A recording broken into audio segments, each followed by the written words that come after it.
A Organização Mundial de Saúde passará a classificar a velhice como doença a partir do ano que vem, com direito a um CID específico. O Brasil está no bloco dos países que são contrários a essa decisão. Uma das justificativas seria o aumento do etarismo, que é o preconceito com base em estereótipos associados à idade e que a gente sabe que afeta principalmente as mulheres. É uma discussão filosófica sobre o que é a velhice. Aqui na mesa hoje, a gente tem uma intelectual que se debruça sobre esse tema, Miriam Goldenberg, e que vai poder dizer para a gente sobre essa decisão da OMS, uma decisão tão polêmica. Estão com a gente hoje também Ângela Hirata, uma das mais importantes lideranças femininas no mundo empresarial e que mostra que poder e potência não precisam estar atrelados à juventude.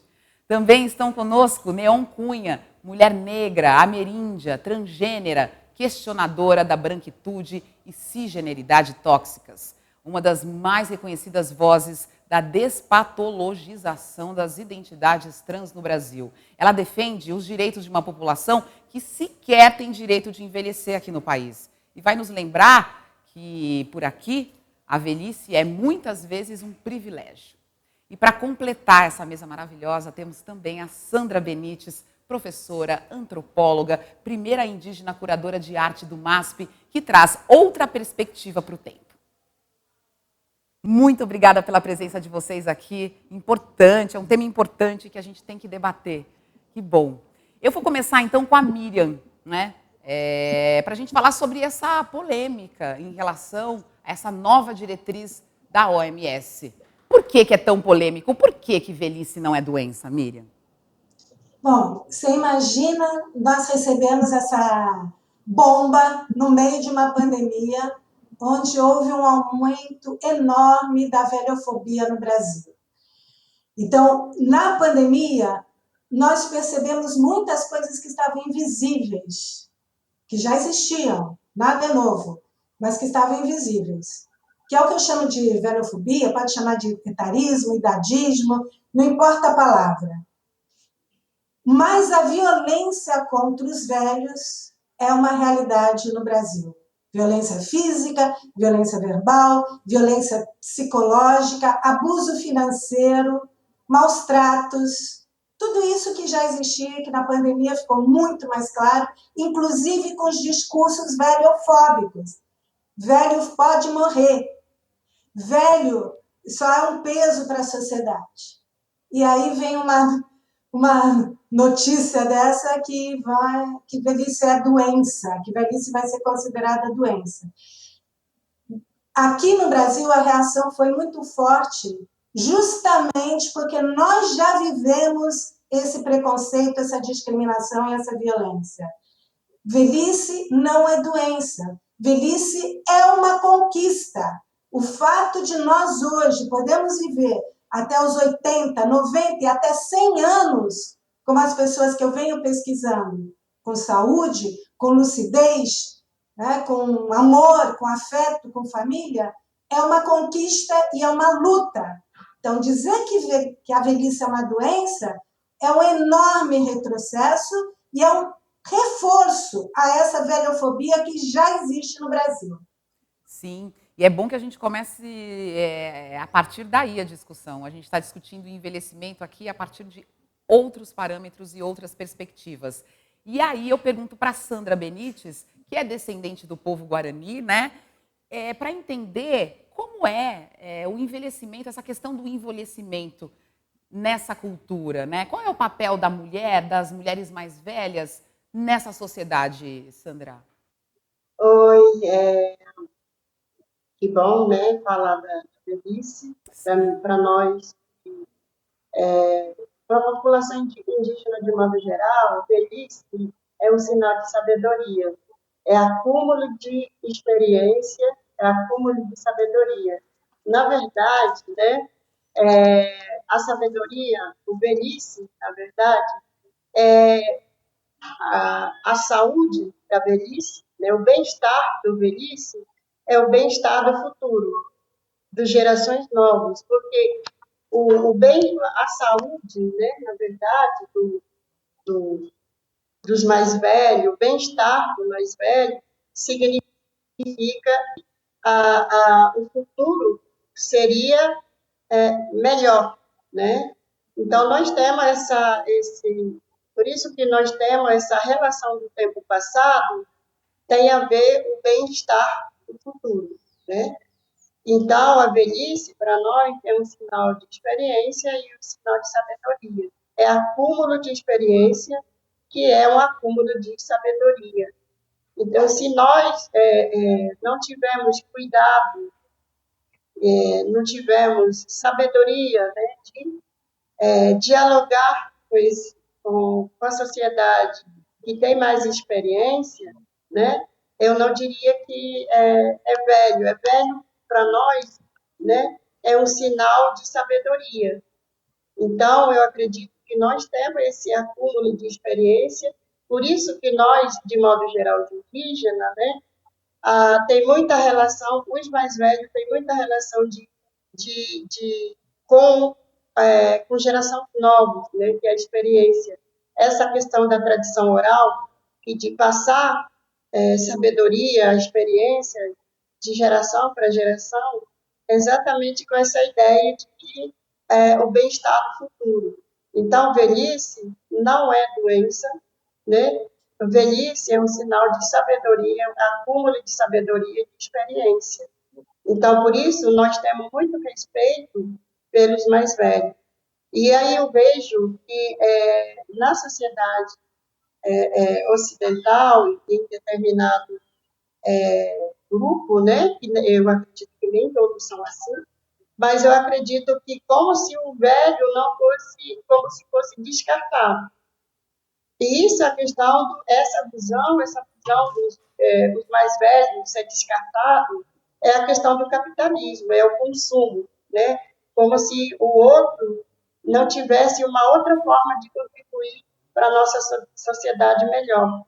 E eu acredito que nós temos essa percepção e esse aspecto, né, de cuidar, né, o bem-estar dos mais velhos significa o bem-estar nosso, que é de gerações para gerações. É pensar no futuro também, né? É celebrar memória, passado, conhecimento, mas acho muito bonito isso que você fala dessa ligação com a outra geração, é pensar também no futuro. Agora, eu queria falar com a Neon. Então, estamos fazendo essa primeira rodada aqui para ouvir as nossas convidadas sobre o envelhecimento. Neon, como a gente falou anteriormente, a gente sabe que envelhecer é algo até privado, né, de muitas mulheres trans no Brasil. Como é que vocês vêm discutindo esse tema? Eu não diria nem que discutir, mas pensar essas coisas que se interseccionam, como gênero, identidade de gênero, raça, e o direito ao se tornar uma pessoa idosa, com esse acúmulo de tempo, com esse acúmulo de idade, é uma coisa muito difícil para pensar. E como a população trans, principalmente mulheres trans, travestis, os homens trans e outras transidentidades, é um desafio. A gente tem que pensar que o Brasil, a média de vida é de 35 anos. Agora, a revisão do último dossiê da ANTRA, Associação Nacional de Travestis e Transsexuais, foi de que, quando a gente faz o cruzamento de identidade de gênero mais a questão racial, as jovens negras morrem, em média, com 29 anos. A gente tem elaborado uma pesquisa, uma vez que os dados são todos informais, a gente que busca, não tem uma oferta governamental, então você teve que ficar mapeando, rastreando, ver o que aconteceu, onde foram as mortes, onde foram as violências. E você para pensar, o desafio é, o que eu digo para uma população que é submetida a inúmeros estereótipos, e a questão do estereótipo é a manutenção do estigma. Eu vou dizer para uma pessoa, olha, a possibilidade é que você vai viver até os 29 anos. Você tem uma média de 15, 16 anos, que é a média de idade que essas pessoas são expulsas de casa. O que eu falo para essas pessoas em termos de sonho, em termos de possibilidade? O que a gente fala para essas pessoas em termos de história? E aí, por outro lado, eu me encontro numa seara de mulheres negras das mais diversas identidades de gênero, orientação sexual, em que a gente discute justamente isso, né? O que é o privilégio? O privilégio é tudo aquilo que eu não me preocupo. privilégio, tudo aquilo que para mim é posto como uma forma naturalizada. E aí sim, a gente pode questionar que essa pergunta, talvez, a retórica, quem está tendo direito de envelhecer nesse país? E aí, quando vem uma participação, uma imposição nesse sentido de classificar como doença, isso já aconteceu, principalmente com as mulheres no passado, né? A gente vai ter a questão da histeria, a gente vai ter agora também as mulheres trans e travestis, essa população que sai da categoria de doença mental, o chamado transtorno de identidade de gênero, para entrar numa seara da sexualidade na OMS. O que quer dizer isso também, né? Quem são essas autoridades produzindo o quê? Discutindo com quem? Eu acho que o maior desafio, quando a gente pensa nessa ideia do possível envelhecer, do possível espaço de amadurecer, é pensar se a gente está produzindo isso no sentido de produzir uma outra humanidade que acolhe tudo, que é possível de interseccionalizar tudo. Quando eu me vejo hoje com 51 anos de idade, e eu pergunto para as pessoas, o que é envelhecer? É só esse tempo cronológico? E esse outro tempo psíquico? Por exemplo, eu comecei a trabalhar aos 4 anos de idade com minha mãe nas faxinas. Eu me tornei adulta muito cedo. O que é o envelhecer? Eu acho que a principal pergunta é o que é o envelhecer e, na sequência, quem tem direito desse envelhecimento. Sim, é. E aí estamos aqui juntas pensando sobre isso e questionando os nossos valores, questionando algumas ideias consolidadas, preconceitos.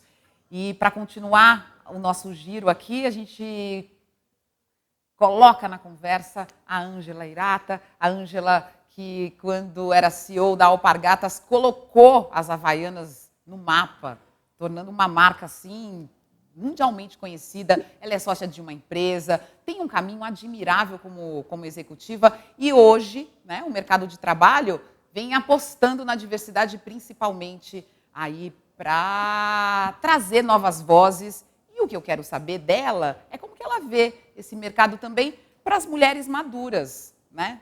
Como é que as mulheres maduras chegam nesse mercado, a contribuição que elas dão e os desafios que elas têm que enfrentar, né? É uma pergunta bem ampla, né? Para você já entrar na história, Ângela, para a gente já trazer aí mais perguntas também, mais reflexões.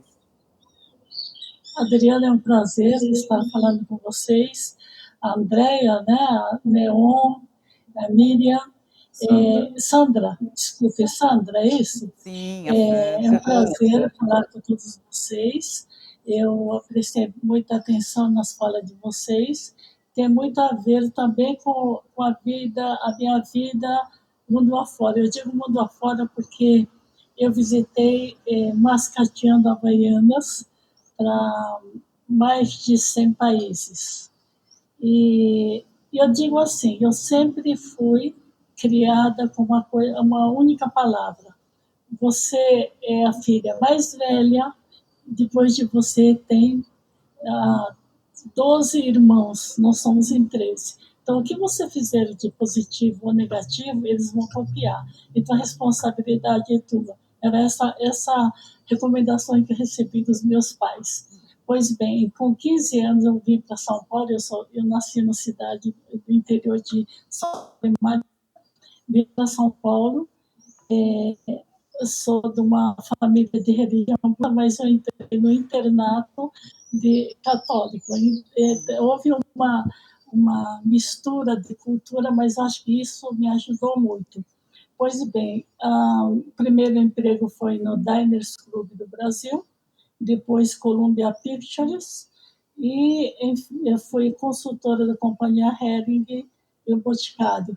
E assim foi fazendo a minha carreira. É muito interessante que, na época, a mulher, como vocês acabaram de falar, tinha certa restrição de trabalhar nas grandes empresas. Interessante que eu não sofri essa restrição. Não é porque eu sou filha de japonês, mas eu acho que a postura que eu tive, eu sou mulher, mas também eu não quis copiar homem. Eu quis ser mulher que sabe executar o trabalho como homem. Isso foi a minha postura em todas as empresas.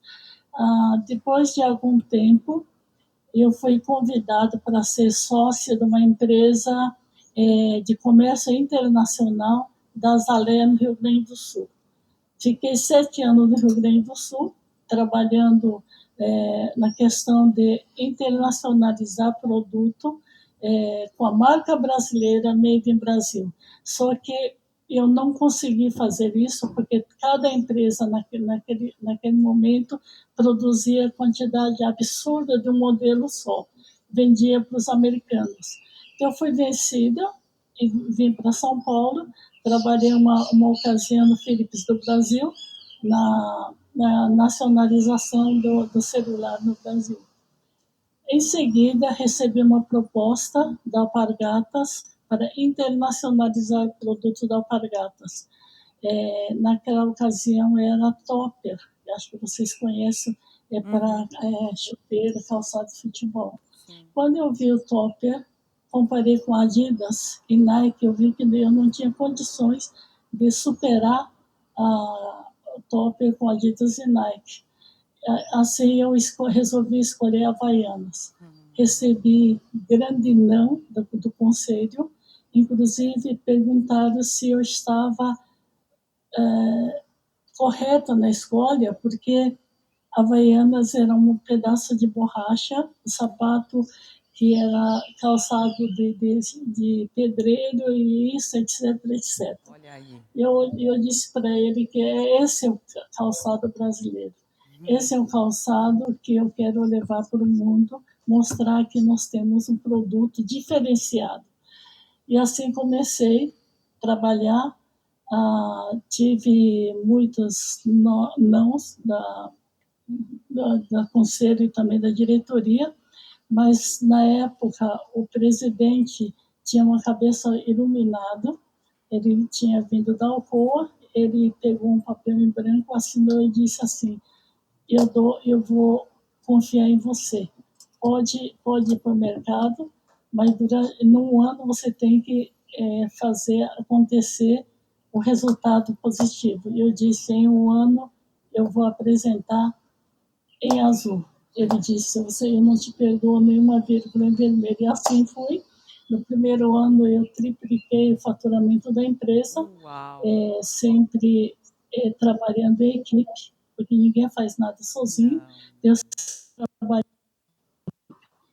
Eu vou dizer, aqui eu vou parar um pouco, sabe quantos anos eu tinha quando eu assumi? 57 anos.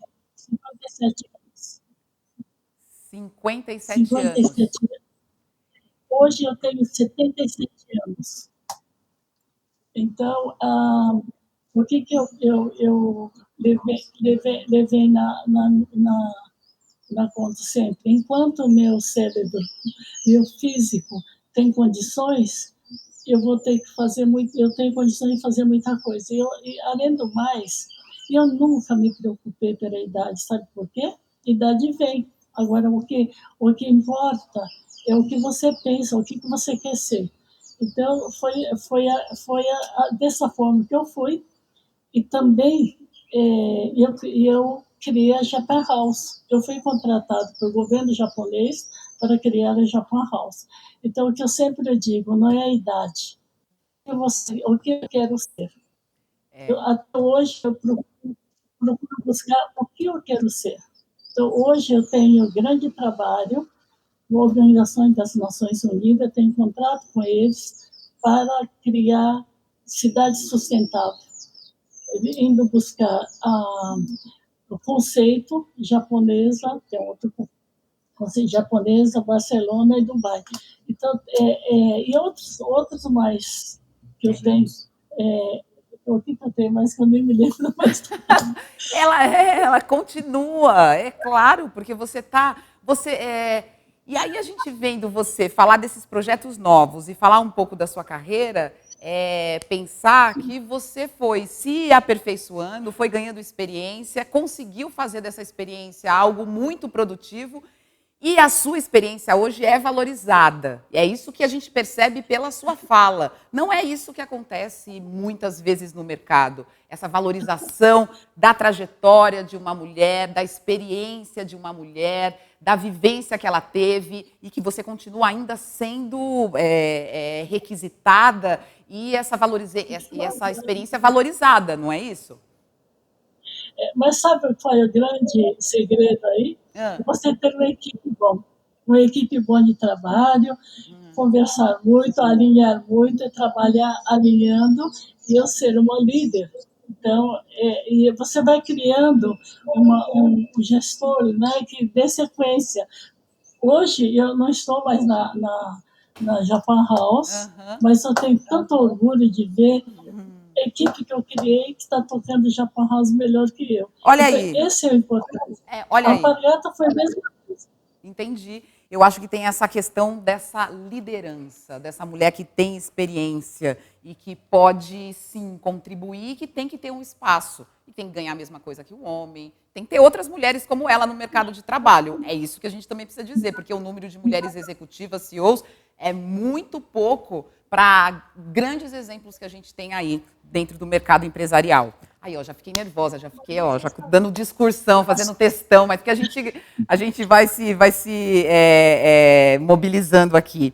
E aí eu vou colocar novamente a Miriam na conversa, porque aí eu ouvindo a Ângela falar para a gente, né, da trajetória dela, de como ela conseguiu, de como ainda ela está gerenciando projetos hoje, né, Miriam?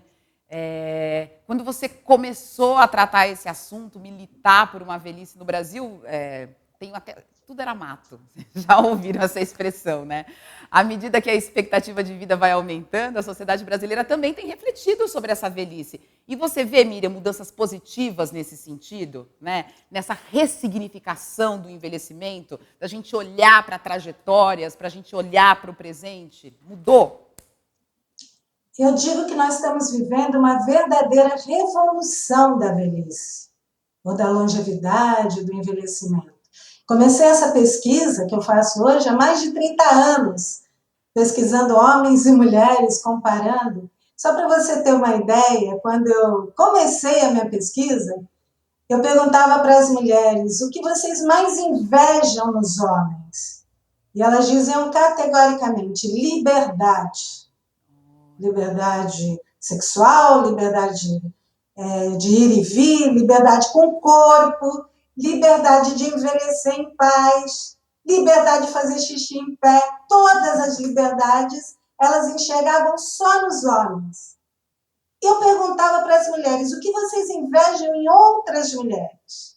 Elas diziam corpo, beleza, juventude, magreza, sensualidade. Isso há mais de 20 anos atrás. E eu perguntava para os homens, o que vocês mais invejam nas mulheres? E eles diziam, nada. Vamos dar um pulo para hoje. Eu pergunto para as mulheres, o que elas mais invejam em outras mulheres, sabem quem elas falam? Liberdade, segurança, autoconfiança, poder, coragem de ser ela mesma. Lógico que elas continuam ainda invejando um pouquinho magreza, tá? Não vou dizer que não, mas já não é a primeira coisa. E antes, quando eu perguntava, dá um modelo de beleza, um exemplo de mulher, lá no começo do século, desse século, Gisele Bündchen. Hoje eu pergunto, dá um exemplo de beleza, de mulher inspiradora, Fernanda Montenegro. Olha aí. Então mudou tanto. Hoje, óbvio que nós vivemos ainda essa velhofobia, esse preconceito, essa discriminação cruel contra todos os brasileiros e brasileiras. No entanto, a sociedade brasileira tomou consciência de que é importantíssimo respeitar as diferenças, respeitar o envelhecimento, respeitar o fato das pessoas quererem ser mais livres e felizes, quererem ser elas mesmas, para tudo, e para envelhecer em paz. Então, hoje nós temos muitos movimentos, muitas mulheres que antes mentiam a idade ou omitiam a idade, hoje falam com orgulho. Eu tenho 64 anos, eu tenho 77 anos, eu tenho 92 anos, como a Fernanda Montenegro vai fazer no mês que vem. Então, mudou muito, mas a velhofobia continua muito forte no Brasil. E nós precisamos combatê-la dentro das nossas casas. Isso que eu quero deixar bem claro. Porque essa violência contra os velhos, que é invisível, é que nós temos que denunciar e combater. Sim, porque é uma violência que é cometida muitas vezes pelas pessoas que estão dentro da casa, né? 51% da violência contra os velhos é cometida pelos filhos e filhas. Mais de 10% é cometida pelos netos e netas, além de cônjuges, genros, noras. Então, isso é o que é denunciado. Só que a maioria dos velhos tem vergonha e até mesmo medo de denunciar seus filhos, seus netos. Então, nós temos que denunciar a velhofobia social, a velhofobia no mercado de trabalho, mas denunciar, eu acredito que é essa velhofobia que está dentro das nossas casas. Sim, e e a gente fazer essa denúncia é uma proteção para os nossos velhos, para as pessoas que já estão na terceira idade. Ô Sandra, quando você ouve esses dados que a Miriam traz para a gente, de que há muitas pessoas velhas, muitos idosos no Brasil sofrem um preconceito e são agredidos dentro da própria casa. Você que abriu aqui contando para a gente da importância de você ter os mais velhos dentro da comunidade, os mais velhos na sua associação com os mais novos. Como é que você reflete sobre essa violência que a gente vê na pesquisa que a Miriam está dizendo? Eu vou responder de uma maneira que eu acho que, a partir da minha experiência. Uhum. Né? Enquanto mulher indígena, nós, mulheres indígenas, né, geralmente a gente ainda estamos lutando pela questão da sobrevivência.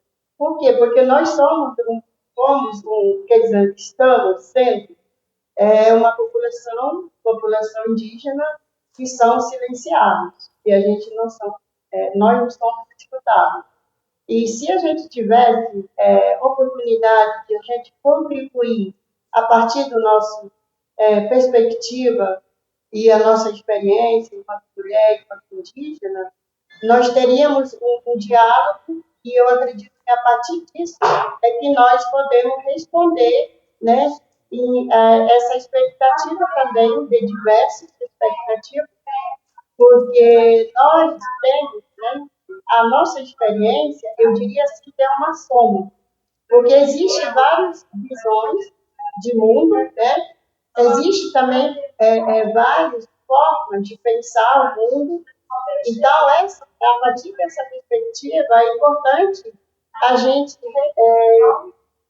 somar, na verdade, esse diálogo. Mas como nós somos indígenas, e o mundo inteiro indígena, ela é discriminada, e muitas das vezes, por causa do preconceito, ela não é ouvida, então ela não tem como contribuir de uma maneira, inclusive, da forma que a gente pensa, né? Teve a Marcha das Mulheres, a segunda Marcha das Mulheres, hoje, semana passada, né, em Brasília, e aí são várias pautas que ela vem a partir da PL, que é a Articulação da População Indígena Brasileira, que foi partir dos lideranças, né? Então, essa voz, ela perpassa também a partir desses encontros. Então, eu acredito que o encontro, esse debate que nós estamos fazendo agora, por exemplo, ela é muito importante para a gente refletir, né? Onde está essa lacuna? Essa lacuna somos nós, indígenas, população negra também, né? População, na verdade, população, digamos, minoria entre aspas, porque nós não somos minoria, nós somos a maioria, Claro. é que nós somos silenciados. E essa população minoria, entre aspas, né, não tem voz, e aí como que a gente pode contribuir a partir da nossa perspectiva se a gente não está sendo ouvido? Então, eu acredito que eu tenho essa perspectiva, na verdade, eu não tenho como responder em algumas expectativas por conta dessas questões. Claro. Primeiro, a gente precisa ser escutado, né? Ser escutado essas populações de minorias, né? Eu acredito que nós somos soma dessa experiência. E essa soma que traz uma forma de a gente contribuir e abrir horizonte, né? Sim, E eu acho que é isso que é uma questão de bem-estar, né? E se a gente, essa ideia de silenciar a maioria e ressaltar em determinada voz, que é a questão da própria doença, né? Eu acredito que a gente chama isso de base, né? Que é uma questão da doença. Que base, na verdade, não, ela é complexa, né? Na verdade, base, ela não vem de uma doença, ela vem do projeto de doença. Na verdade, é um projeto. A doença é um projeto. Sim, verdade. Estou aqui refletindo com você também, Sandra, a respeito disso. Neon, a gente falou um pouco já falamos aqui um pouco dessa mudança, dessa ressignificação do envelhecimento, de envelhecer. Falamos um pouco sobre as vozes que precisam ser ouvidas e do mercado de trabalho também.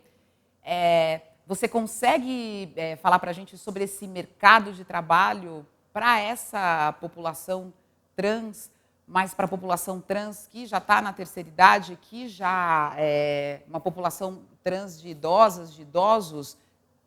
Tem mercado de trabalho para essa população, sendo que a gente ainda está lutando, né, para ver todas as pessoas trans incluídas no mercado de trabalho?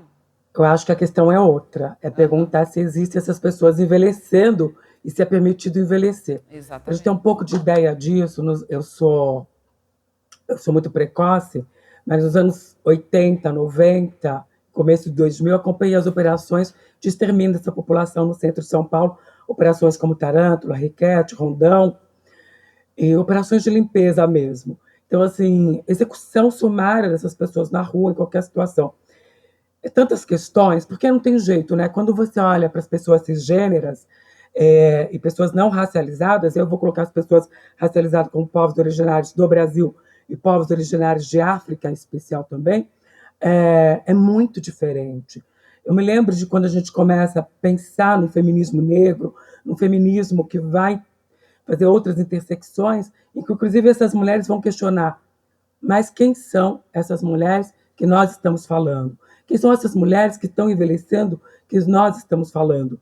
É quase impossível encontrar uma mulher trans ou uma travesti com mais de 70 anos. Eu diria que assim, vai ser muito raro. As poucas que eu conheço, algumas faleceram agora, outras não sobreviveram à ditadura, não sobreviveram à epidemia do HIV/AIDS, ao abandono parental, ao isolamento social, que é muito raro. É só perguntar nessa equipe hoje de gravação quantas pessoas trans estão trabalhando.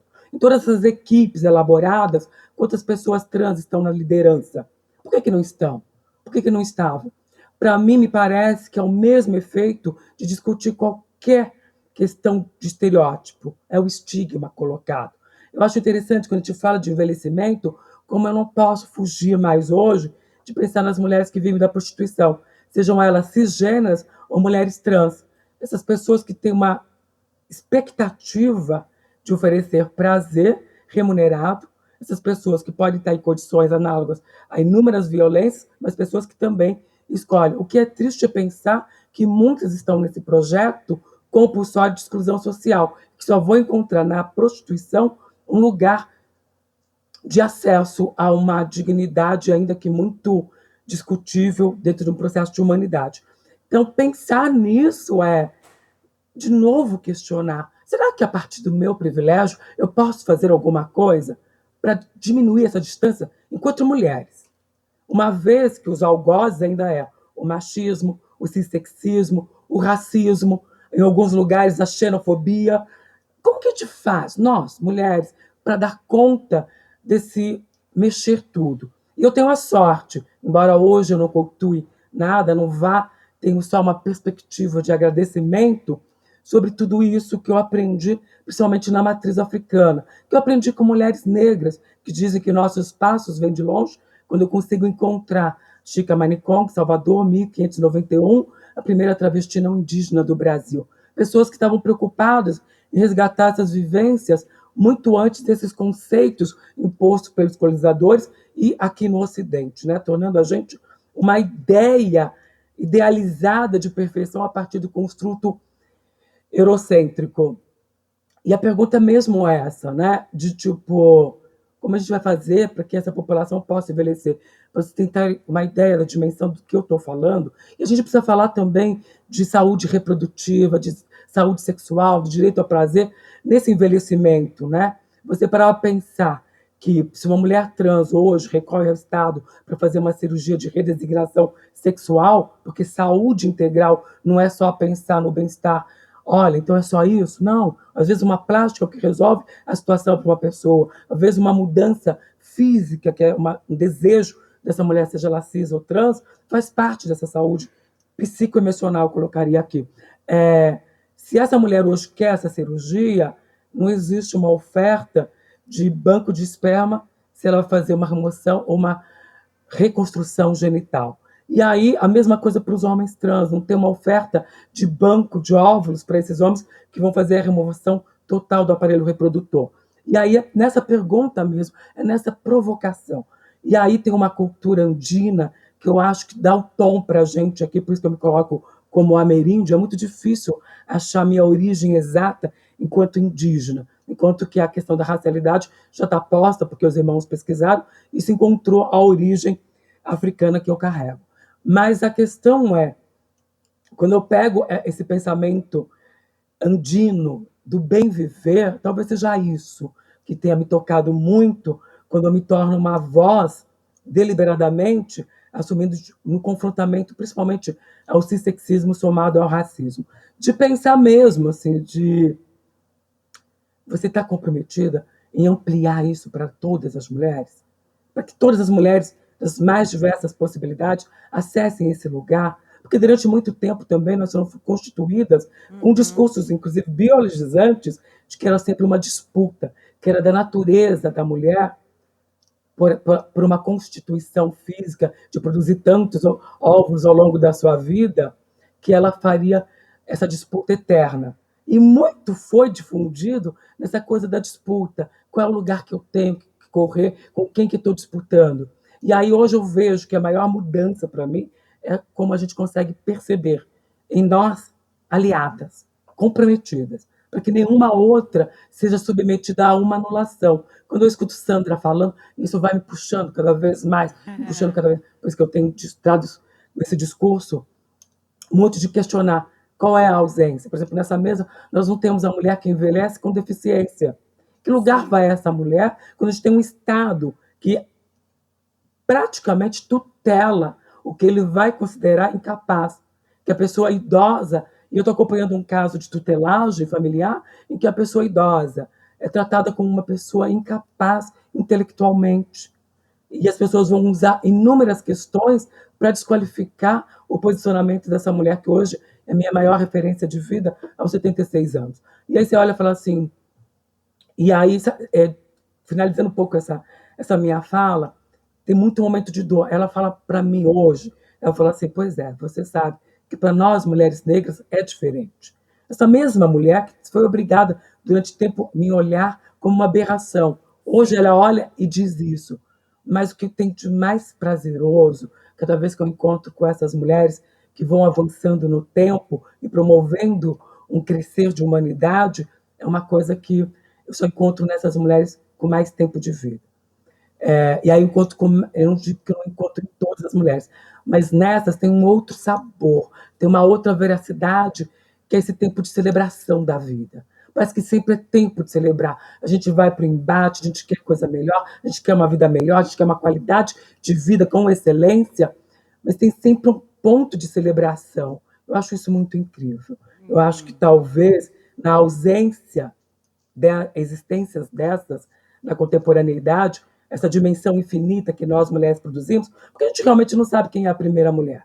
A gente tem esse momento aqui, contemporâneo, que a gente se encontra para avaliar o que é possível. E um futuro que é absurdamente impossível de mensurar. É possível sonhar, desejar, mas mensurar a realização. E a gente tem visto, pela colaboração, principalmente agora, nessa pandemia, a quantidade de mulher competente para justamente produzir esse lugar de celebração da vida. Eu acho que é isso, acho que É. talvez a gente não tenha agora mulheres trans e travestis em idade avançada, mas a gente pode assumir agora, nesse pacto de mulheres, que elas vão estar lá na frente junto com tantas outras. Aí vai fazer sentido eu perguntar para você sobre o mercado de trabalho, né? Aí a gente começa a avançar e aí seguir outras Não, é saber reflexões. se as pessoas cisgêneras, se mulheres cisgêneras reconhecem a legitimidade da existência dessas outras mulheres Sim, que sim. buscam. Exatamente. Sandra fala uma coisa, eu lembro de uma coisa muito importante para mim, lá nos anos 80 e 90, principalmente nos 90, que era dos povos indígenas, que eu adoto como fala de vivência. Nós não queremos nem mais e nem menos. Nós queremos o direito de ser. O direito de ser. É claro que a nossa conversa poderia durar mais um tempão, né? Vocês não acham? Porque são reflexões que começaram e são reflexões e provocações para a gente levar.